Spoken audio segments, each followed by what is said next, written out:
बिस्मिल्लाहिर्रहमानिर्रहीम, अस्सलाम वालेकुम। मैं हूं मखदूम शहाबुद्दीन और आप देख रहे हैं पावर टॉक। नाज़रीन इकराम, ये वक्त पाकिस्तान की सियासत में एक ऐसे मोड़ का नाम है जहां खबर और बेखबरी, शोर और खामोशी एक दूसरे में यूं मदगम हो चुके हैं कि हकीकत और तासुर के दरमियान लकीर धुंधला गई है। ऐवानों की गूंज हो या जेल की दीवारों में कैद खामोश फैसले, हर समत सवालात ही सवालात हैं। सियासत अब सिर्फ नारों, जलसों और तकारीर का हुनर नहीं रही, बल्कि ये आसाब, सब्र और बसीरत का कड़ा इम्तिहान भी बन चुकी है, जहां एक बेएहतियात जुमला पूरे मंजरनामे को भड़का सकता है और एक बामानी मुकालिमा कई उलझी गिरहें खोलने की सकत रखता है। इन खबरों के हुजूम में सबसे ज्यादा गहरा और हसास रंग बानी पीटीआई की सेहत का है, जो सियासी शोर में एक इंसानी सिसकी की तरह उभरता है। आंख का मसला, इलाज में ताखीर, जाती मुआलिजीन तक रसाई की दरखास्तें और अल-शिफा या पिम्स जैसे अस्पतालों के नाम अब महज तिब्बी हवाला नहीं रहे, बल्कि एक इखलाकी और आईनी सवाल की शक्ल इख्तियार कर चुके हैं। खानदान की तशवीश, मुलाकातों की महदूद इजाजत और रिपोर्ट्स के गिर्द लिपटी खामोशी इस एहसास को तक़वियत देती है कि इक़्तिदार की कशमकश में इंसान की सेहत भी एक सियासी अलामत बना दी गई है, और यही अलामत रियासत के ज़र्फ, इंसाफ के मेयार और जमहूरी बलूगत को परखने का पैमाना बनती जा रही है।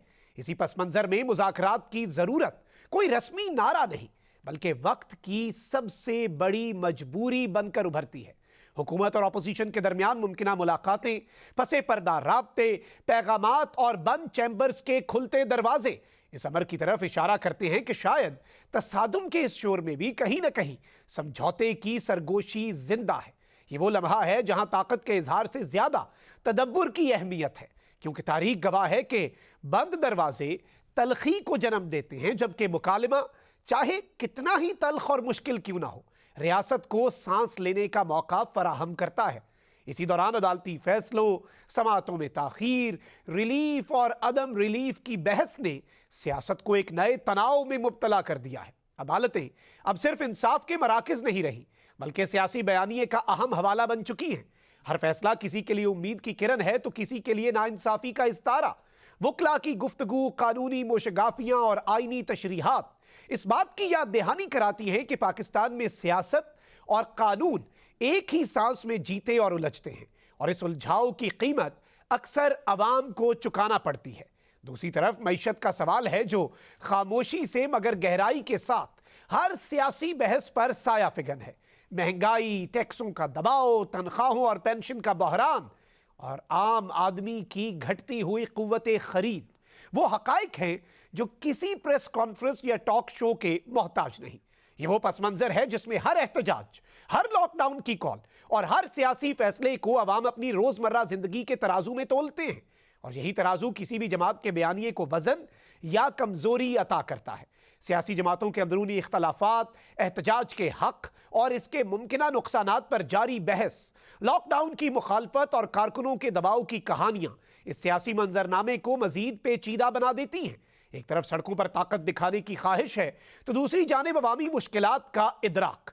ये कशमकश इस हकीकत की याद दहानी है कि सियासत महज ताकत आजमाई नहीं, बल्कि जिम्मेदारी का नाम भी है, और जो जमात इस नाजुक तवाजुन को खो दे वो बिलाखिर अपने ही बयानिए के बोझ तले दब जाती है। आखिरकार ये तमाम खबरें, बयानात और खामोशियां मिलकर एक ऐसे मंजर की तश्कील करती हैं जहां पाकिस्तान की सियासत एक खुले सवाल की मानंद खड़ी है। सेहत, इंसाफ, मईशत, मुज़ाकरात और एहतजाज सब एक ही कैनवस पर बिखरे पड़े हैं। ये वो लम्हा है जहां तारीख खामोशी से ये देख रही है कि फैसले जिद और अना की बुनियाद पर होते हैं या दानाई और बर्दाश्त की रोशनी में, क्योंकि इस खेल में जीत किसी एक फरीक की नहीं होती और हार सिर्फ सियासतदानों की नहीं, बल्कि पूरे मुआशरे की होती है। और शायद यही एहसास इस शोर में सबसे ज्यादा सुनने के लायक है। इसी सब पर बात करने के लिए हमें ज्वाइन किया है साबिक गवर्नर सिंध और सीनियर सियासतदान इमरान इस्माइल साहब ने। इमरान इस्माइल साहब बहुत बहुत शुक्रिया आपके वक्त का। सबसे पहले तो ये बताइएगा कि इस वक्त पाकिस्तान में जो एक सियासी अफरा तफरी है, एक पॉलिटिकल केओस है, اور اس سب کے اندر معاملات حل ہوتے ہوئے نظر نہیں آ رہے. سب سے امپورٹنٹ ایشو ابھی بھی صحت کا ہے, اور اس سب کے اندر بے شک پاکستان تحریک انصاف کی اپنی صفوں میں بھی کچھ ڈیفرنٹ اوپینین پائی جا رہی ہے, لیکن حکومت پر اس وقت یہ برڈن تو ہے کہ وہ ملاقات کروا دے, میڈیکل رپورٹس دکھا دے, اور جو ونس اینڈ فار آل یہ ایک کنٹروورسی بنی ہے یہ ختم نہیں ہونی چاہیے. دیکھیے بات یہ ہے کہ حکومت نے جو کام کیا ہے رات کے اندھیرے میں خان صاحب کی آنکھ کا آپریشن کرایا, بے شک کنسنٹ سے کرایا ہوگا, اور کنسنٹ وہ انہوں نے ضرور دی ہوگی, اس لیے ظاہر ہے کہ جب منع کر دیا ہوگا کہ آپ کے ذاتی معالج نہیں آ سکتے, آپ کی فیملی نہیں آ سکتی, تو وہ کیا کرے آدمی, کنسنٹ ہی دے گا. تو ان کی کنسنٹ سے وہ آپریشن ہو گیا. اب آپریشن کے بعد جب ان کے ڈاکٹرز رپورٹ مانگ رہے ہیں کہ جی آپ نے کیا پروسیجر کیا تھا, کیا اس کا فالو اپ ہے, اس کو کس طرح سے ہم نے دیکھنا ہے, تو وہ اس کو بھی نہیں دے رہے, رپورٹ بھی عام نہیں کر رہے. میری سمجھ سے باہر ہے کہ وہ میڈیکل رپورٹ چھپانے کی کیا وجہ ہو سکتی ہے. کیا اس میں کوئی طرح کا ایسی چیز ہے کہ جس کی وجہ سے ان کو فوری طور سے رہا کرنا پڑے گا, یا کوئی ایسی چیز ہے کہ کوئی معاملہ تھا ہی نہیں اور اس کو زبردستی کیا کہ آئی ڈونٹ نو. یہ سب قیاس آ رہی ہیں, لیکن ہمیں اس کو حکومت کو اس کو ایڈریس ضرور کرنا پڑے گا. اس کو دھول کو کارپیٹ کے نیچے ڈالنے سے کچھ نہیں ہوگا, معاملہ بڑھے گا. ان کو اس کو ایڈریس کرنا ہے, اس کی رپورٹس کو پبلک کریں, ان کے ڈاکٹرز کو پہنچائیں, اور ممکن ہو تو ان کی فیملی سے ملاقات بھی فوری طور سے کروائی جائے. ایگزیکٹلی, اس میں if there is nothing wrong تو پھر پوائنٹ یہی ہے کہ if there is nothing to hide تو پھر یہ سب کچھ چھپایا کیوں جا رہا ہے. اس میں تذبذب بھی بڑھتا ہے, عوام کے اندر بھی, پی ٹی آئی کے اندر بھی, اینڈ obviously یہ معاملہ صرف سیاسی نہیں ہے, ایک اخلاقی بھی ہے. یہ ایک بیسک چیز ہے کہ بھائی ایک بندے کی آپ ملاقات کروا دیں اور ہیلتھ کے حوالے سے کنسرنز دور ہو جائیں, وہ چلے جائیں گے.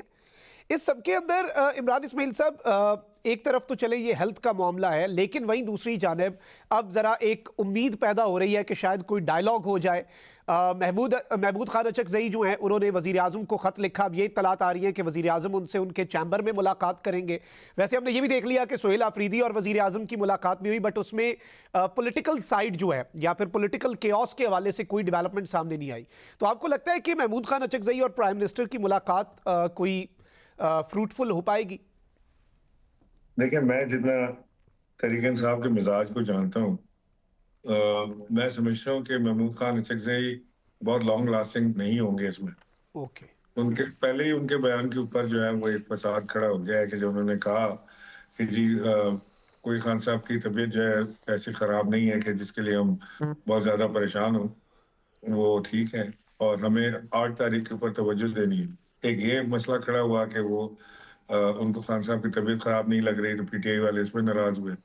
اور دوسرا, یہ 8 فروری کی جو پہیہ جام ہڑتال کی کال ہے, یہ بھی پی ٹی آئی کے دوست کہتے ہیں کہ محمود خان اچکزئی کی اپنی سوچ ہے. P T I was not agreeing to it, وہ شٹر ڈاؤن ہڑتال کرنا چاہتے تھے, لیکن انہوں نے 8 فروری کو پہیہ جام ہڑتال کی کال دی, جس کی اس وقت پی ٹی آئی مکمل نہیں ہو سکتی. میرا نہیں خیال کہ پی ٹی آئی اس وقت کیپیسٹی ہے پورا ملک بند کرنے کی, اور پہیہ جام جو ہے وہ ایک بہت بڑی اسٹرائک ہوتی ہے, اس کے لیے بڑی کوارڈینیشن کی ضرورت ہوتی ہے, گلی محلوں تک جانا پڑتا ہے, چھوٹی چھوٹی علاقوں تک پہنچنا پڑتا ہے, ورکرز سے کئی متعدد بار میٹنگ کرنی پڑتی ہے, فیسیلیٹیٹ کرنا پڑتا ہے. So that's not happening. خالی آواز دینے سے پہیہ جام ہڑتال ہو جائے, پورا پاکستان خود بخود بند ہو جائے گا, ایسا ممکن نہیں ہے. سو لہٰذا میں نہیں سمجھتا کہ محمود خان اچکزئی کی جو وزیر اعظم کے ساتھ ملاقات ہوگی وہ کہ خوشائند بات ہے, کیونکہ ہم تو بات کر ہی رہے ہیں کہ ڈائلاگس کے ذریعے معاملات کو حل کرنا چاہیے. لیکن محمود خان اچکزئی کی ملاقات اگر انہوں نے اکیلے کی وزیر اعظم سے, پی ٹی آئی کے لوگوں کو ساتھ نہ لے گئے, تو وہ ایک الگ مسئلہ ہے کہ وہاں کیا بات ہوئی تھی اور وہ باہر آ کے کیا بات کر رہے ہیں. کیا انہوں نے خان صاحب کی رائے کی بات کی کہ نہیں کی, انہوں نے الیکشن چوری ہونے کی بات کی یا نہیں کی, فارم 47 کی بات ہوئی یا نہیں ہوئی, آگے کی کیا بات ہوئی, nobody knows. So P T I will not believe him. میں یہ کہنا چاہ رہا ہوں. ایگزیکٹلی, اور اس وقت جی اگر وہ پی ٹی آئی کو ساتھ لے کے جانے کی کوئی خواہش کرتے ہیں تو پی ٹی آئی وزیر اعظم سے ملنے کو تیار نہیں ہے. وہ کہتے ہیں فارم 47 کے وزیر اعظم سے ہم نہیں ملیں گے. حالانکہ سہیل آفریدی صاحب مل کر آ گئے, اور وہ بھی یہ پتہ لگا کہ سہیل آفریدی نے بھی عمران خان کی صحت سے متعلق کوئی بات کرنا مناسب نہیں سمجھی, تو وہ بھی بات سمجھ سے باہر ہے. سو اس وقت بڑا ایک کیش 22 سچویشن ہے, بہت مشکل سچویشن میں پھنسا ہوا ہے معاملہ. دیکھتے ہیں کیسے آگے چلتا ہے, لیکن پی ٹی آئی کے لیے بات چیت کے علاوہ مجھے نہیں لگتا کوئی اور راستہ رہ گیا ہے. اور بات چیت پہ ہی پی ٹی آئی کو سیریس ہونا چاہیے اور سیریسلی توجہ دیں بات چیت کے اوپر. Point taken. اچھا اس میں ایک اور فیکٹر یہ بھی ہے کہ پاکستان تحریک انصاف کے اندر سے کوئی سینٹ کا اپوزیشن لیڈر بھی نہیں بنا, قومی اسمبلی کا بھی نہیں بنا, اور اسے ایک طرف پی ٹی آئی الگ انداز میں دیکھ رہی ہوگی, لیکن گورنمنٹ کے لوگ جو ہیں وہ یہ کہتے ہیں کہ بھئی انہوں نے یہ اس لیے کیا ہے کہ یہ اگر بات کرتے بھی ہیں تو کل کو ہم اس بات سے پیچھے ہٹ جائیں گے, ہم کہیں گے یہ تو تحریک تحفظ آئین پاکستان کے تھے, یہ تو پاکستان تحریک انصاف کا حصہ نہیں تھے. تو اس طرح سے تو پھر یہ امپاورڈ بھی اس طریقے سے نہیں ہے. بے شک اپوزیشن لیڈر ہیں لیکن امپاورڈ نہیں ہیں کہ یہ پاکستان تحریک انصاف کے بہاف پہ کوئی کمٹمنٹ کر سکیں یا پاکستان تحریک انصاف کے بہاف پہ کوئی بات کر سکیں. دیکھیے یہ دو اہم پوزیشنز جو ہے پارٹی سے باہر کسی کو دینے کا کیا مقاصد ہو سکتے ہیں. ایک مقصد تو یہ ہو سکتا ہے کہ خان صاحب ایک براڈر اپوزیشن پہ یقین رکھتے ہیں, وہ سمجھتے ہیں کہ ایک بڑی اپوزیشن بنے, کمبائنڈ اپوزیشن جو کہ ان حالات کا مقابلہ کرے. ٹھیک ہے جی. ایک آپشن یہ ہو سکتا ہے کہ خان صاحب یہ سوچتے ہوں کہ میری پارٹی میں کوئی لیڈر ہے ہی نہیں اس قابل کہ وہ اس وقت ان حالات کا مقابلہ کرے, لہٰذا میں ان لوگوں کو لے آتا ہوں. محمود خان اچکزئی کے بارے میں تو کہا جا سکتا ہے کہ وہ ایک سیزنڈ پولیٹیشین ہے, لیکن مولانا عباس صاحب تو کبھی بھی اسمبلی میں نہیں آئے. وہ تو بہت سیزن پولیٹیشین نہیں ہے, پارلیمنٹ تو دیکھی نہیں ان کی پارٹی نے. تو میں نہیں سمجھتا کہ کوئی پی ٹی آئی میں کوئی اس کو بہت ویلکم کیا گیا ہوگا. لیکن جہاں تک میرا خیال ہے کہ خان صاحب نے یہ دونوں کام جو ہے مجبوری میں کیے ہیں, اور پی ٹی آئی کی اپنی لیڈرشپ کا کوئی حال نہیں ہے جو جیل سے باہر ہے. وہ بیوقوفی کے فیصلے کرتے ہیں یا تو یا ڈرے ہوئے ہیں یا کمپرومائز ہیں, لیکن وہ خان صاحب کے معیار کو پورا نہیں اترتے. جو ان کی اصل لیڈرشپ تھی وہ یا تو پارٹی چھوڑ گئی ہے یا جیل کے اندر ہے. اچھا اس میں ایک اور چیز یہ ہے کہ اگر کوئی مفاہمت کی بات کرتا بھی ہے, پی ٹی آئی کے اندر اگر کوئی سین وائس اٹھنے کی کوشش کرتی ہے, یا پھر ایون جو آپ نے بتایا کہ مین لیڈرشپ اگر وہ جیل میں ہے, وہ جیل سے باہر آ کر اگر مفاہمت کی بات بھی کرتے ہیں تو وہ ایک بیانیہ اور ایک ٹیگ لگا دیا جاتا ہے.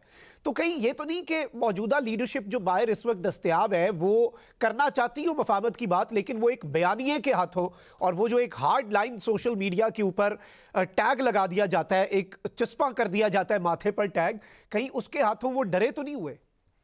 بالکل ڈرے ہوئے ہیں. دیکھیں پی ٹی آئی کی جو سب سے بڑی میں سمجھتا ہوں خرابی اس وقت ہے وہ یہ ہے کہ پی ٹی آئی سوشل میڈیا کی یرغمال ہوئی ہے, ہائی جیک ہوئی ہوئی ہے سوشل میڈیا کے ہاتھوں میں.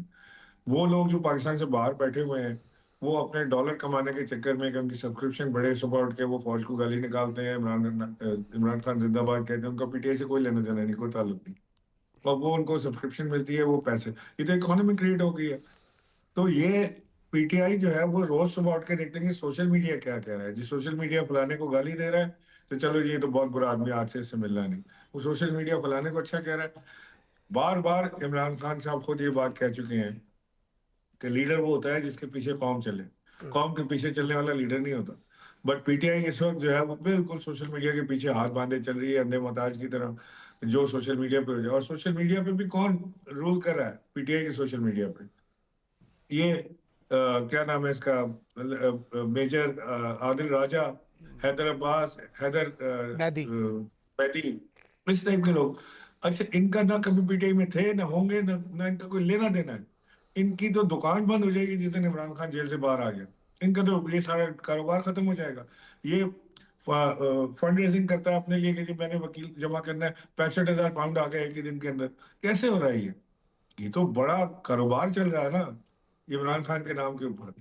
سو اس کے اندر فورن فنڈنگ بھی شامل ہو سکتی ہے. اور پی ٹی آئی از سو نائیو کہ وہ اس کا بیان اٹھا کے اپنے آفیشیل پیج پہ لگا دیتے ہیں صبح, اور پھر اس کے ریپرکشن خود بھوگتتے ہیں, وہ عیاشی کر رہا. سو میرا خیال ہے پی ٹی آئی کو seriously they need to sit down and think کہ یہ کیا کر رہے ہوں. لیکن اس میں بات یہی ہے کہ انہیں روکے گا کون؟ وہ تو خود ان کے ہاتھوں یرغمال ہے. الٹیمیٹلی اگر ان کے آگے ایک بند باندھا جا سکتا ہے تو وہ اڈیالہ جیل سے ہی آئے گا, جو ان کے نیریٹو کو ایک, جسے آپ کہتے ہیں نا کہ آگے ایک بیریئر لگ سکتا ہے, تو وہ اڈیالہ سے آتا ہے. لیکن نہیں, میں آپ کی بات سے اگری نہیں کرتا. دیکھیں وہ میں کہہ یہ رہا ہوں کہ یہ کوئی پی ٹی آئی کے امپلائیز نہیں ہیں, یہ سیلف امپلائڈ لوگ ہیں جو صرف اس موقع کا فائدہ اٹھا رہے ہیں. ان کو روک کوئی بھی نہیں سکتا, نہ ان کو کسی نے چالو کیا, نہ کسی نے ان کو روکنا ہے. پی ٹی آئی کو عقل مندی کے ساتھ اپنے آپ کو ڈیٹیچ کرنا ہے ان سے, دیٹس اٹ, ختم. पी टी आई बोले कि जी ये हमारा ऑफिशियल मीडिया है, ये हमारे ऑफिशियल लोग हैं, ये हमारे ऑफिशियल बयानात हैं, बाकी चीजों से हमारा ताल्लुक वास्ता कोई नहीं, जो कह रहा है अपनी मर्जी से कहता है। इन्होंने वैसे सीधा हो जाना। Exactly, point taken. अच्छा, अब यहाँ पर एक चीज़ बड़ी इंपॉर्टेंट है। अगर हम कहते हैं कि मुज़ाकरात की तरफ बात जाए तो CBMs हैं, लेकिन CBMs अगर PTI के हवाले से कहा जाए तो यही आता है कि भाई बयानिए में ज़रा नरमी लाएं, ज़रा हाथ हौला रखें, ज़रा कम सख्त बयानात दें। लेकिन दूसरी साइड ये कहती है कि भाई हमारे ऊपर से सख्ती कम करेंगे तो बयानिया खुद ही हमारा नर्म हो जाएगा। तो अल्टीमेटली तो यूजुअली यही होता है दुनिया भर की डेमोक्रेसीज में कि जो कॉन्फिडेंस बिल्डिंग मैयर है वो पहले गवर्नमेंट लेती है, पहले निज़ाम लेता है, उसके ऊपर ये प्रेशर होता है कि भाई वो बड़ेपन का मुजाहरा करे, ऑपोजिशन उसके बाद दे जस्ट प्ले अलोंग। तो गवर्नमेंट को, आपको क्या लगता है कि अल्टीमेटली करना क्या चाहिए सबसे पहले?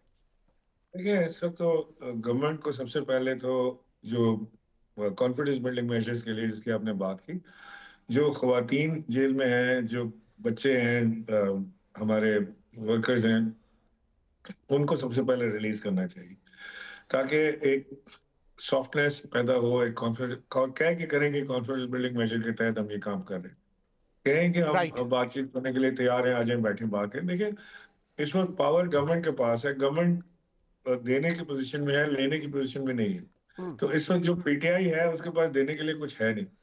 सो it is the government who has to take this step. और पीटीआई का भी जो जो गवर्नमेंट का सबसे ज्यादा तकलीफ है वो सोशल मीडिया पे जो गालिम गलौज और जो गालिम गलौज ब्रिगेड जो उधर से लगी हुई है, बिल्कुल उसको जी, रोकना। पॉइंट टेकन इमरान इस्माइल साहब, बहुत बहुत शुक्रिया वक्त का। यहाँ पर वक्त हुआ एक ब्रेक का, ब्रेक के बाद आपसे मुलाकात होगी। स्टे विद अस।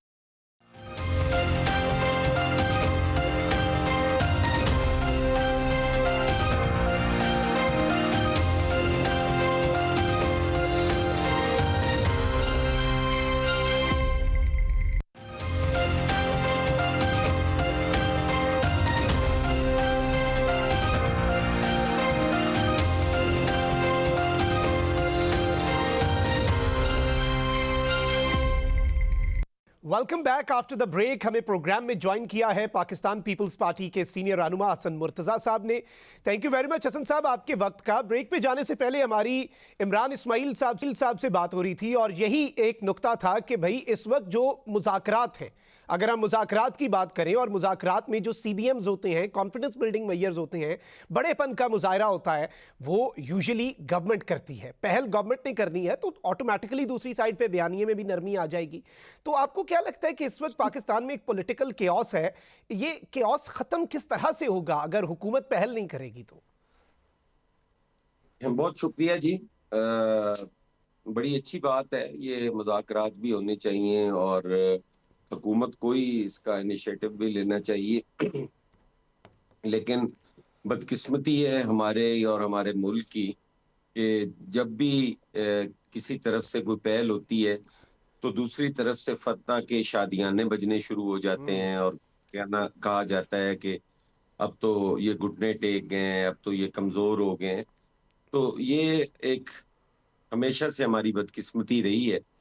और फिर आप मुज़ाकरात की सीरियसनेस भी देख लें कि पार्टी के लोग नहीं हैं, कोई किसी जमात का है उसको अपोजिशन लीडर बना दिया गया है, कोई किसी जमात से लेके उसको बना दिया गया है ताकि वो अगर कोई बात करें भी तो उससे भागने में आसानी हो कि ये तो उनका था, हमारा तो ये नहीं था। तो इस हवाले से काफ़ी से शकूक व शुबहात हैं। अगर दोनों अतराफ कोई सीरियसनेस का मुजाहरा करें तो मामलात आगे बढ़ सकते हैं। बिल्कुल, पॉइंट टेकन। अच्छा, यहाँ पे एक चीज़ जो आई गेस सबसे पहला नुक्ता है, जो मुज़ाकरात की राह में शायद रुकावट है या जिस तरह से मर्जी कह लें, वो एक मुलाकात है। वो एक मुलाकात मांगते हैं और अब तो चले ये मामला सियासी नहीं बल्कि इखलाकी और तिब्बी मामला भी हो चुका है। तो आपको क्या लगता है वैसे पीपल्स पार्टी का इस सब में क्या मौक़िफ़ है कि एक जो कन्फ्यूजन क्रिएट हो गई है? देखिए, जब हकीकत सामने नहीं पहुंचती तो फिर ऑब्वियसली शकूक व शुबात तो ऑटोमेटिकली जन्म लेते हैं। जब फैक्ट्स नहीं आएंगे तो फेक न्यूज़ भी फैलेगी। तो एक मुलाकात करवाने में हर्ज क्या है इस वक्त हुकूमत को? नहीं, मेरे ख्याल है, मुझे कंफर्म तो नहीं है, मैंने सुना है, न्यूज़ में ही सुना है कि कल कोई मुलाकात हुई भी है। वो खातून जो हैं बुशरा बीबी साहिबा, जी जी। उनकी कोई मुलाकात हुई है उनकी फैमिली से। जो उनकी सबका फैमिली है उससे, तो उसमें उन्होंने जो चीज़ें हैं वो भी क्लियर की हैं कि खान साहब की मर्जी से हॉस्पिटल ले जाया गया और हम सारों की मर्जी से ट्रीटमेंट भी हुई। तो देखिए, आप यकीनन जो भी उनका जेल मैनुअल के हिसाब से या जो उनका ह्यूमन राइट्स के हवाले से जो चीज़ें हैं उस पे बिल्कुल अमल दरामद होना चाहिए। आइन और कानून के मुताबिक उनकी मुलाकात भी होनी चाहिए। हम तो पहले दिन से ये चीज़ें कह रहे हैं कि किसी भी कैदी की मुलाकात नहीं रुकनी चाहिए। लेकिन जो गवर्नमेंट का मौक़िफ़ है शायद वो भी एक मजबूत मौक़िफ़ है कि बाकी भी तो कैदी हैं। अब बाकी कैदियों की अगर मुलाकात जो है वो एक शेड्यूल पे हो रही है और दूसरे कैदी की मुलाकात इस तरह से हो रही हो कि उनके वकला भी मिल रहे हो, उनकी फैमिली भी मिल रही हो, उनके पार्टी लीडर्स भी मिल रहे हो उनके, तो इस तरह तो मुमकिन नहीं है। अब जेल जो है वो तो जेल मैनुअल के हिसाब से ही उसमें होना चाहिए। कोई भी चीजें जो हैं वो एक स्पेशल कैदी वाली वो ट्रीटमेंट नहीं होनी चाहिए। एक आम कैदी जिस तरह सारे कैदी हैं वो वाला तो यकीनन उनके साथ होना चाहिए। उस पे तो अगर कोई है तो वो ज्यादती हो रही है। Right, point taken. अच्छा, एक और आज डेवलपमेंट सामने आई है। वैसे तो हमने देखा कि सुहेल आफरीदी ने भी वज़ीर आज़म से मुलाकात की, लेकिन उसमें पॉलिटिकल मामलात पे बात नहीं हुई। अब महमूद खान अचकज़ई हैं, अपोजिशन लीडर हैं, उन्होंने लीडर ऑफ द हाउस को ख़त लिखा और अब ये खबरें आ रही हैं कि लीडर ऑफ द हाउस यानी कि प्राइम मिनिस्टर उनसे जाके मुलाकात करेंगे उनके चैम्बर में। आप इससे कोई ऐसी चीज़ सामने आ रही है कि 8 फरवरी से पहले पहले कोई मस्बत पेशरफ्त हो जाए, या इसके चांसेस कम ही हैं, या एक रस्मी मुलाकात ही होगी और महमूद खान अचकज़ई इतने एम्पावर्ड ही नहीं है कि वो कॉल वापस ले सके? नहीं, मेरा नहीं ख्याल कि महमूद अचकज़ई साहब कोई चीजें अपनी मर्जी से कर सकते हैं। वो हर बात जो है वो वहीं से पूछ के करते हैं और करनी भी चाहिए। उनका अपना तो कोई इतना वो कोई सियासी हैसियत या जमात इतनी बड़ी नहीं है कि वो अपने तौर पे अपोजिशन लीडर रह सकते हैं। यकीनन वो तहरीक इंसाफ की वजह से ही हैं और उन्हें पूछना भी उनसे जरूर चाहिए। लेकिन मैं एक सियासी कारकुन की हैसियत से समझता हूँ कि इस पे कोई भी इसको मेरा नहीं ख्याल कि कॉल ऑफ करेंगे कि वो 8 मई वाला एहतजाज जो है वो ना करें। उन्हें बिल्कुल करना चाहिए और उनको पुरअमन रह के तो एहतजाज से कोई भी नहीं रोकता। ना कोई हुकूमत रोकती है, ना कोई इदारा रोकता है। रोकते तो उनकी जो हिस्ट्री है उसको मद्देनजर रख के कि जब भी होता है, कभी 9 मई हो जाता है, कभी 26 नवंबर हो जाता है, कभी तोड़ फोड़, कभी जलाओ घिराओ, तो ये सारी चीजें देखकर कहा जाता है कि मुमकिन इनको रोका जाए, वगरना तो मेरा नहीं ख्याल अगर पुरअमन करें तो कोई रोके उनको। ठीक है, पॉइंट टेकन। अच्छा, एक और नुक्ता बड़ा इंटरेस्टिंग है, वो ये है कि पीटीआई 8 फरवरी के एहतजाज का मतलब उनका मकसद यही है कि पीटीआई का मौक़िफ़ ये है कि धांधली हुई, मैंडेट चोरी हुआ, फॉर्म 47 की हुकूमत फॉर्म हो गई। अच्छा, एक सूबे में पीटीआई की हुकूमत है, वहाँ पर जेयूआई अब एहतजाज कर रही है कि भाई यहाँ पर भी धांधली हुई है, हमारा हक मारा गया है। तो शफी जान जो हैं उन्होंने स्टेटमेंट दी है कि भाई जेयूआई जिस हल्के पे हाथ रखेगी हम हल्का खोलने के लिए तैयार हैं। तो इस वक्त पीपल्स पार्टी और पीएमएलएन क्या इस तरह की ऑफर कर सकते हैं कि भाई जिस हल्के पे हाथ रखें हम खोलने के लिए तैयार हैं? देखिए, पीएमएलएन का तो हमें नहीं पता कि वो खोलें या ना खोलें। वो तो उनका कोई स्पोक्स पर्सन या हुकूमत ही जी। बता सकती है। पीपल्स पार्टी ने तो कभी भी ये नहीं कहा कि हमारा हल्का ना खोला जाए। हम ओके। तो आइन और कानून पे यकीन रखने वाले लोग हैं।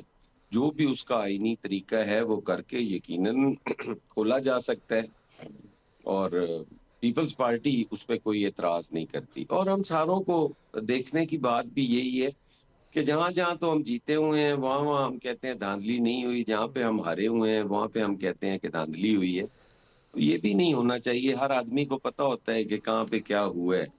डीप डाउन और तो सबको पता अगर एक होता है कि मैंडेट कितने चोरी हुआ पानी है में तो था कोई।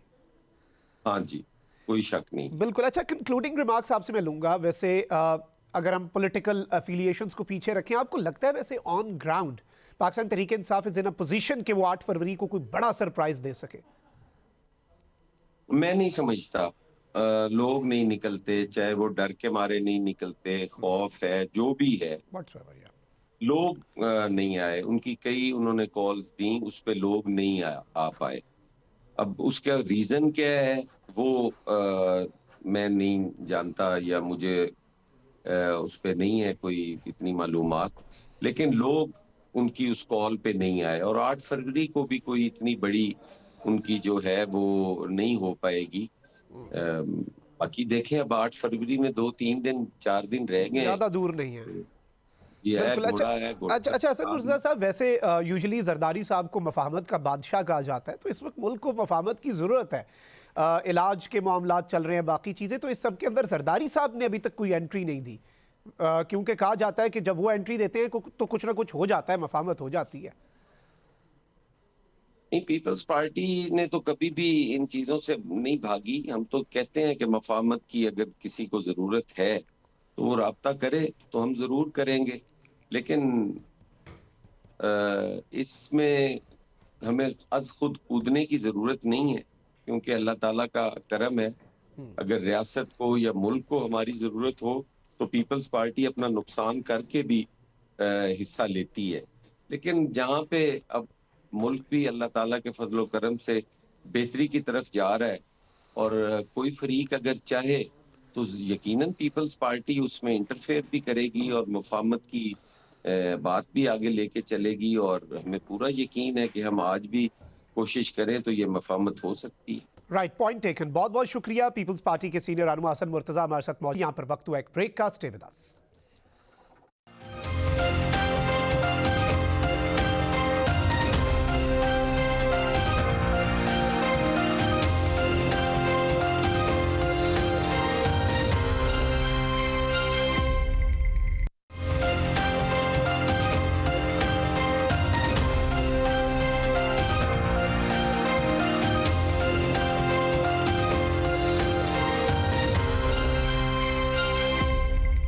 Welcome back after the break. ناظرین اکرام، گزشتہ چند مہینوں کے دوران بلوچستان میں دہشت گردی کے واقعات میں جو خطرناک اور ہولناک اضافہ دیکھنے میں آیا ہے، اس نے نہ صرف صوبے بلکہ پورے پاکستان میں شدید تشویش کی لہر دوڑا دی ہے. حالیہ عرصے میں ہونے والے نام نہاد آپریشن ہیروف 2.0 کے حملوں نے یہ حقیقت بالکل عیاں کر دی ہے کہ دہشت گردوں کی حکمت عملی میں واضح تبدیلی آ چکی ہے، جہاں اب ان کا ہدف سیکیورٹی فورسز کے بجائے عام، معصوم اور نہتے شہری بن چکے ہیں، جو اس بدلتے ہوئے دہشت گردی کے رخ کی سنگینی کو ظاہر کرتا ہے. حالیہ اعداد و شمار اس امر کا واضح ثبوت ہیں کہ سیکیورٹی فورسز کے مؤثر اور کامیاب آپریشنز کے نتیجے میں بھاری جانی نقصان اٹھانے کے بعد دہشت گرد شدید بوکھلاہٹ اور بدحواسی کا شکار ہو چکے ہیں. اسی دباؤ اور ناکامی کے باعث وہ اب سافٹ ٹارگٹس یعنی شہریوں، مسافروں، مزدوروں اور عام لوگوں کو نشانہ بنا رہے ہیں تاکہ ریاست کو دباؤ میں لایا جا سکے، عوام میں خوف و ہراس پھیلایا جائے اور امن و امان کی صورتحال کو بگاڑا جا سکے.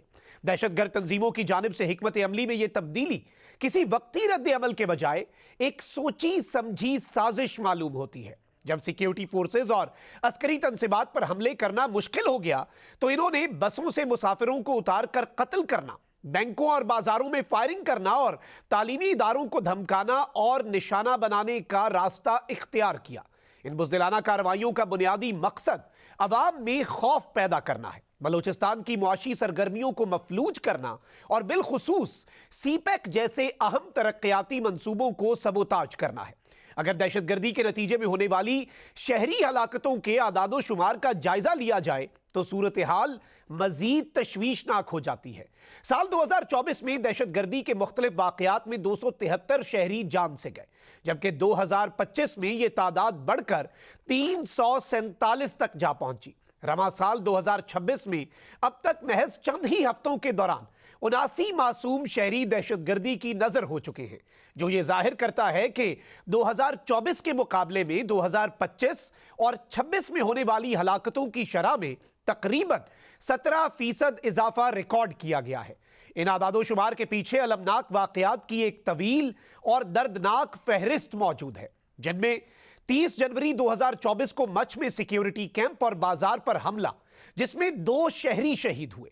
13 अप्रैल 2024 को नोशकी में बस से उतारकर 11 मुसाफिरों का कत्ल। 10 मई 2024 को गवादर में 7 मजदूरों का बेईमाना कत्ल। 26 अगस्त 2024 को मूसा खेल में शिनाख्ती कार्ड देखकर 23 मुसाफिरों समेत 50 से ज्यादा अफराद का कत्ल। 9 नवंबर 2024 को क्वेटा रेलवे स्टेशन धमाका, जिसमें 26 अफराद जाँ बहक हुए। 5 जनवरी 2025 को तुर्बत में मुसाफिर कोच पर हमला, जिसमें 6 अफराद शहीद हुए। फरवरी 2025 में बारखान में बस से उतारकर पंजाब के 7 मुसाफिरों का कत्ल। 11 मार्च 2025 को बोलान में जाफर एक्सप्रेस का वाकया, जिसमें 21 अफराद शहीद हुए। 21 मई 2025 को खुजदार में स्कूल बस धमाका, जिसमें 6 अफराद शहीद और 53 जख्मी हुए। जुलाई 2025 में बलूचिस्तान में बस हमले के दौरान 9 मुसाफिरों का कत्ल। 16 जुलाई 2025 को कल्लात में मुसाफिर बस पर हमला, जिसमें 3 अफराद जाँ बहक हुए। और 30 सितंबर 2025 को क्वेटा में खुदकुश धमाका, जिसमें 10 अफराद जान से गए शामिल हैं। अपने ही लोगों को निशाना बनाना, उनके घरों को उजाड़ना, उनके रोजगार को आग लगाना और बेगुनाह मुसाफिरों को शनाख्त की बुनियाद पर बेदर्दी से शहीद करना किसी भी सूरत आजादी की जिद्दोजहद नहीं हो सकती। ये गिरोह बलूचिस्तान की आजादी के नहीं, बल्कि बैरूने मुल्क बैठे अपने आकाओं की खुशनुदी के असीर हैं। और इनकी कार्रवाइयां अलहदगी पसंदी नहीं, बल्कि खालिस्तन दहशत गर्दी हैं, जिनका वाहिद मकसद सूबे में इंतशार, खौफ और अदम इस्तेहकाम फैलाना है। बलूचिस्तान में जारी दहशत गर्दी दर हकीकत भारत की इसी पॉलिसी का तसलसल महसूस होती है, जिसका मकसद पाकिस्तान को मुआशी और दिफाई तौर पर कमजोर करना है। और अपने बैरूनी आकाओं को खुश करने के लिए ये दहशतगर्द अपने ही लोगों का खून बहा रहे हैं। अफसोसनाक अमर यह है कि इंसानी हुकूक का राग अलापने वाले नाम नेहाद सोशल मीडिया एक्टिविस्ट इन दरिंदगियों पर खामोश तमाशाई बने हुए हैं। जबकि यह सवाल अपनी जगह मौजूद है कि आखिर ये लोग मासूम बलोच बहन भाइयों के नाहक कत्ल और बुज़दिलाना दहशतगर्द हमलों पर आवाज क्यों नहीं उठाते। इसी सब पर बात करने के लिए वजीर आला बलूचिस्तान के मुआविन खुसूसी शाहिद रिजवी ज्वाइन किया है। शाहिद रिजवी साहब, बहुत बहुत शुक्रिया आपके वक्त का। हालिया कुछ अरसे में हमने देखा है कि इन दहशतगर्दों की हिकमत अमली में तब्दीली आई है, और इसके पीछे एक वजह तो वो IBOs हैं, वो इंटेलिजेंस बेस्ड ऑपरेशंस हैं, जिन्होंने इन दहशतगर्दों की कमर तोड़ के रख दी है। और अब ये दहशतगर्द आम मासूम निहत्ते बलोच अवाम जो हैं उनको निशाना बनाना शुरू हो चुके हैं। तो ये इनकी बौखलाहट नहीं तो और क्या है? Thank you Makhdoom for having me in your show. Makhdoom, सबसे पहले जो आपने अपना इब्तदाइया बयान किया, उस इब्तदाइये को सुनने के बाद मैं आपसे सिर्फ एक आर्ग्यूमेंट जो रखना चाहूँगा। आज से चंद माह कबल तक ये यहाँ पे मुसाफिरों को शनाख्त की बुनियाद पर उतार कर कत्ल करते थे, और उस वक्त भी हम चीफ मिनिस्टर बलूचिस्तान हो या गवर्नमेंट हो, वो बारहा ये मौक़िफ़ लेती थी कि शनाख्त की बुनियाद पे जिन्हें कत्ल किया जाता है उनका ताल्लुक भी पाकिस्तान से है, वो भी पाकिस्तानी शहरी हैं, और हम उन्हें पंजाब या किसी दूसरे शहर कह कर ना पुकारें।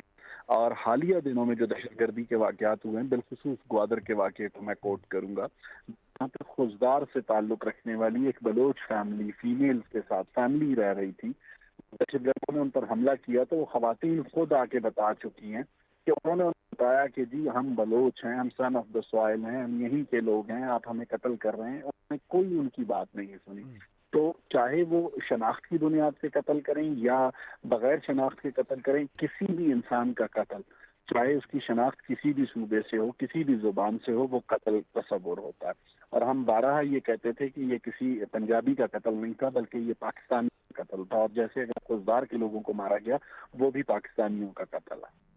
एग्जैक्टली और इसमें सवाल ये भी बड़ा एक इम्पॉर्टेंट है, आपने बड़ा वैलिड पॉइंट रेज किया कि इन दहशतगर्दों के लिए कोई तफरीक नहीं है और पाकिस्तानियों का खून बह रहा है, लेकिन इन्होंने एक नैरेटिव बनाया हुआ था कि हम जी बलूचिस्तान के लोगों को निशाना नहीं बनाते। But in the last few months हमने देखा कि इनकी जो कार्रवाइयाँ हैं वो बढ़ी हैं, और इन्होंने सॉफ्ट टारगेट स्कूल के बच्चों की बस पर हमला, उसके अलावा इस तरह से मजदूरों को मारना और ये सब कुछ। आपको क्या लगता है कि इसके पीछे असल मुहर्रिक क्या है कि अब इन्हें सॉफ्ट टारगेट्स की तरफ रुख करना पड़ रहा है? دیکھیں مخدوم، ایک سب سے امپورٹنٹ پوائنٹ اگر اس وقت ہم دیکھیں، اگر پاکستان اور ہندوستان ہم دونوں کا موازنہ کرتے ہیں، موازنے میں اس وقت جو ہماری سیکیورٹی سٹرینتھ ہے یا جو سیکیورٹی فورس کی ہماری سٹرینتھ ہے وہ بنیان المرصوص میں پوری دنیا کے سامنے آ چکی ہے کہ کس طریقے سے اپنے سے بڑے دشمن کو کس طریقے سے شکست دی گئی. اور اب جو دوسرا فرنٹ ہے وہ سب سے امپورٹنٹ فرنٹ آج کل تصور ہوتا ہے ترقی یافتہ ممالک میں کہ جس ملک کی بڑے ممالک سے بات کرتے ہیں یا اس کی بات کو سنتے ہیں یا ویٹیج دیتے ہیں، تو ہندوستان کبھی بھی نہیں چاہے گا کہ پاکستان اکنامیکلی گرو کرے. اور پاکستان کا اگر ہم اکانومی کا بیل آؤٹ پیکج دیکھتے ہیں یا اکانومی کا گیٹ وے کہتے ہیں تو وہ چاہے گوادر کی صورت میں ہو، سی پیک فیز 2 کی صورت میں ہو، یا مائنز اینڈ منرلز کا جو پوٹینشیل ہے ریکوڈک کی صورت میں ہو، تو ان تمام چیزوں کا اگر سسٹم میں ہم ایڈ کرتے ہیں، پاکستان کی اکانومی اگر اسٹیبلش ہوتی ہے تو وہ جو عالمی دنیا جو اس وقت ہندوستان کو صرف اس کی اکانومی کی وجہ سے سنتا ہے، تو کل وہ اس کی اس طرح نہیں سنے گا. تو وہ اپنا پیسہ خرچ کر کے بلوچستان میں جس طریقے سے وایا ہم جو کہتے ہیں کنیکشن ہے دہلی کابل قطار کا جو کوئٹہ کو ہٹ کرنے کا ہے، اس کنیکشن کو یوٹیلائز کرتے ہیں. اور یہ جو فتنۃ الہندوستان کے پراکسیز ہیں ان کے ذریعے وہ یہ ایک ایسا انریسٹ یہاں پہ رکھنا چاہتے ہیں کہ پاکستان اکنامیکلی اسٹیبل نہ ہو. پاکستان اکنامیکلی اسٹیبل ہوگا تو لازمی سی بات ہے اس اکانومی کے اسٹیبل ہونے کے جو ٹرکل ڈاؤن ایفیکٹس ہیں وہ پاکستان کے چاروں صوبوں میں، آزاد کشمیر میں اور گلگت بلتستان میں جائیں گے، جو انڈیا کے لیے ایکسیپٹیبل نہیں ہے.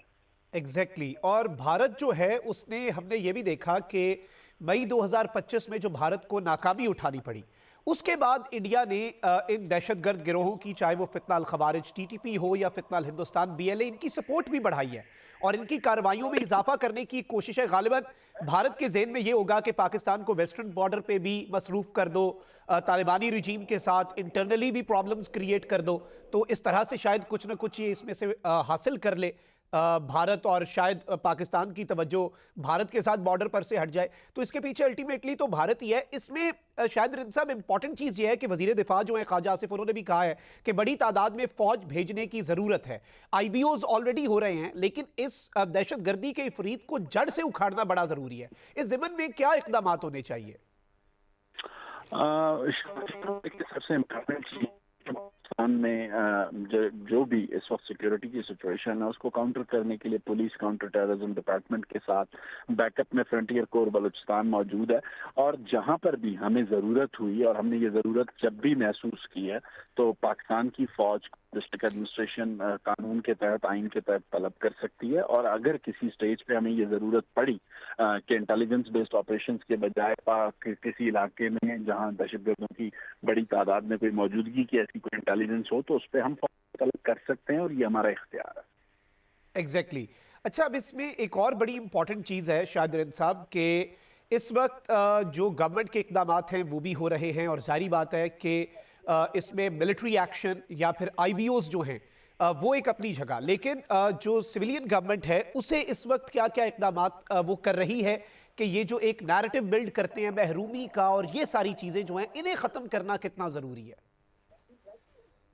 شہاب، لیٹ می سے اٹ ویری اوپنلی، بلوچستان میں اگر ماضی کی گزشتہ 2 دہائیوں کی اگر حکومتوں نے اس دہشت گردی کے خلاف جنگ کو پولیٹیکلی اس طریقے سے لیڈ کیا ہوتا جس طریقے سے آج سرفراز بگٹی کر رہے ہیں تو آج ہم اس سچویشن سے نہیں گزر رہے ہوتے. یہاں المیہ ہی یہ رہا کہ ماضی کی صوبائی حکومتیں جو رہیں، جس بھی سیاسی جماعت کی رہیں، ان کا ایک موقف یہ رہا کہ یہ دہشت گردی کے خلاف جو جنگ ہے یہ سیکیورٹی فورسز اور دہشت گردوں کے درمیان ہے، سیاسی حکومت کا اس سے کوئی لینا دینا نہیں ہے. یہاں تک کہ سیاسی حکومت کو چھوڑ دیں، جو ڈسٹرکٹ ایڈمنسٹریشن ڈپٹی کمشنر یا ایس پی تھے وہ بھی اس کو جو ہے اون نہیں کرتے تھے کیونکہ پولیٹیکل گورنمنٹ اون نہیں کرتی تھی. لیکن آج سرفراز بگٹی نہ صرف اس لڑائی کو پولیٹیکلی اون کرتے ہیں بلکہ پولیٹیکلی لیڈ کرتے ہیں، اور جو بھی فیصلے چاہے وہ ڈیولپمنٹ کے نان کائنیٹک ڈومین کے ہوں یا کائنیٹک ڈومین کے آپریشن کے ہوں، ایک ہی میز پر بیٹھ کر کمانڈر 12 کور جنرل راحت نسیم اور چیف منسٹر سرفراز بگٹی اس کو لیڈ کرتے ہیں. یہاں تک کہ حالیہ دنوں میں بھی جب 12 مقامات پر حملے ہوئے تو ایک ہی کنٹرول روم میں بیٹھ کر وفاقی وزیر داخلہ محسن نقوی، چیف منسٹر بلوچستان سرفراز بگٹی اور کمانڈر 12 کور جنرل راحت نسیم تمام صورتحال کا نہ صرف جائزہ لے رہے تھے بلکہ وہیں سے اس کو لیڈ بھی کر رہے تھے. एग्जैक्टली और इस वक्त आई गेस सिविलियन और मिलिट्री लीडरशिप का एक पेज पे होना इस सब के हवाले से वो बहुत ज़रूरी है। फिर सेकेंडली बलूचिस्तान के अंदर जो डेवलपमेंट है, बलूचिस्तान के अवाम के लिए जो प्रोजेक्ट्स हैं उनका भी साइमल्टेनियसली, क्योंकि नेशनल एक्शन प्लान के अंदर भी ये तमाम तर चीज़ें मौजूद हैं और तमाम सियासी जमातों का इस पर इत्तफाक है कि दहशतगर्दी के लिए काइनेटिक ऑपरेशंस भी हैं और जो नॉन काइनेटिक एफर्ट्स हैं वो ज़ाहिर बात है मीडिया के हाथ में है, नैरेटिव, और सिविलियन गवर्नमेंट के हाथ में है बाकी तमाम तर चीज़ें। और इसमें एक एंड पे आपसे रिमार्क्स लूँगा, टेरर क्राइम नेक्सस जो है इसके हवाले से बहुत बात होती है क्योंकि यही वो फाइनेंशियल लाइन है इन दहशतगर्दों की, उसके हवाले से क्या इकदाम हो रहे हैं? शहाब, टेररिज्म और क्राइम का जो नेक्सस है उसे तोड़ने के लिए सबसे पहले हमने जो इकदाम किए हैं वो डीजल की स्मगलिंग हो या किसी भी किस्म की स्मगलिंग हो बॉर्डर से, उसको रोका है। और दूसरा एक सबसे इम्पोर्टेंट पॉइंट शहाब, मैं क्लोज करने से पहले, नेशनल एक्शन प्लान एक ऐसा डॉक्यूमेंट है, अगर हम कहें कि 73 के आइन और 18वीं आईनी तरमीम के बाद कोई मुत्तफिका डॉक्यूमेंट था तो वो नेशनल एक्शन प्लान था। लेकिन आप ये अंदाजा लगाएं कि चंद कॉम्परस्ट सियासी जमातों ने इस नेशनल एक्शन प्लान पे बनते वक्त भी पाकिस्तान की मिलिट्री और पॉलिटिकल लीडरशिप को इस हद तक कंफ्यूज किया कि उस नेशनल एक्शन प्लान में जो रिलीजियस एक्सट्रीमिज्म है उसे तो एक्सट्रीमिज्म डिक्लेयर किया गया, लेकिन जो कौमियत के नाम पे बंदूक उठा रहे हैं उनकी कोई डेफिनेशन डिफाइन नहीं की गई, बल्कि उन्हें नाराज बलोच लिखा गया। तो ये वो कंफ्यूजन थी जो चंद नेशनलिस्ट फोर्सेस ने क्रिएट की, जैसे चीफ मिनिस्टर बलूचिस्तान सरफराज भुट्टी ने पहले दिन से पॉइंट आउट किया। उनका वाज़ेह मौक़िफ़ था कि जो भी, चाहे वो कौमियत के नाम पे बंदूक उठाए या मज़हब के नाम पे उठाए, जो भी रियासत से बैरल ऑफ गन से बात करेगा उससे बैरल ऑफ गन से बात की जाएगी। Point taken. बहुत बहुत शुक्रिया शाहिद हुरैन साहब आपके वक्त का। इसी के साथ मखदूम शाह को कीजिए अल्लाह निगहबान। पाकिस्तान जिंदाबाद।